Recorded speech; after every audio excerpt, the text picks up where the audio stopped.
আপনারা জানেন যে আমাদের এই গ্রাম জলাপাড়াতে মানে জমির মালিকরা কিভাবে পাট্টাদারদেরকে ভুল করেই বিভিন্নভাবে চক্রান্ত করে তাদের জমি কাটার চেষ্টা করছে।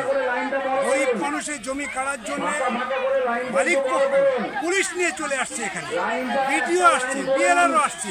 এই জিনিস কখনো কোনো সময় হয় না। পশ্চিমবঙ্গে এই জিনিস অ্যালাউ করা যায় না।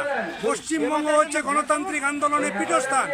এই পশ্চিমবঙ্গে গরিব মানুষ জমি পেয়েছে, গরিব মানুষ পাট্টা পেয়েছে। আজকে সেই পাট্টা লুট করার জন্যে মালিক পক্ষ আসছে, আর তার পক্ষে সরকার মালিকের পক্ষে, আর গরিবরা সেই জমি হারানোর জন্য আজকে যোগ বেঁধেছে। মানুষ এখানকার ঐক্যবদ্ধ আন্দোলন তাদের জমি রক্ষা করবে। আমরা গরিবদের সঙ্গে আছি, আমরা পাট্টাদারদের সঙ্গে আছি, আমরা বর্গাদারদের সঙ্গে আছি। এই জমি কখনো আমরা হাতছাড়া হতে দেব না। এটা হচ্ছে তাদের অধিকার।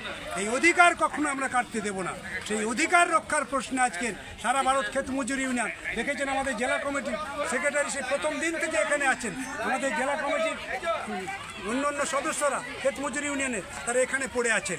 এই এলাকার এক কাঠা জমি যাতে হায়নার দল কাটতে না পারে, তার জন্য আমরা শেষ পর্যন্ত শেষ রক্তবিন্দু দিয়ে আমাদের এ লড়াই থাকবে, জমি রক্ষার লড়াইতে।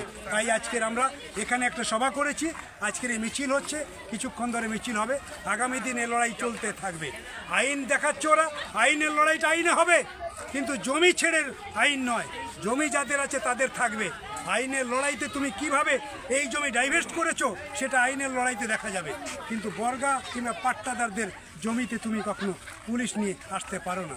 তাই আজকের আমরা একটা ইঙ্গিত দিয়েছি, ওরা বুঝেছে, তাই কিছুটা হলেও পিছু হটেছে। কিন্তু আমরা বিশ্বাস করি না তাদের, যেহেতু পুলিশ পাঠিয়েছে মমতা ব্যানার্জির সরকার, পুলিশ তার সঙ্গে আছে। পুলিশ মন্ত্রী নিজে যেহেতু পুলিশ পাঠিয়ে এই জিনিস দখল করার চেষ্টা করছে, আর মমতা ব্যানার্জি ইতিমধ্যে আইন পাশ করে নিয়েছে যে বার্গা জমি, পাট্টা জমি এদের আর বিলি করবে না। সেই জন্য এই সরকারের প্রতি আমাদের আর বিশ্বাস নেই। আমাদের জমি রক্ষার যে লড়াই, এই লড়াই চলতে থাকবে।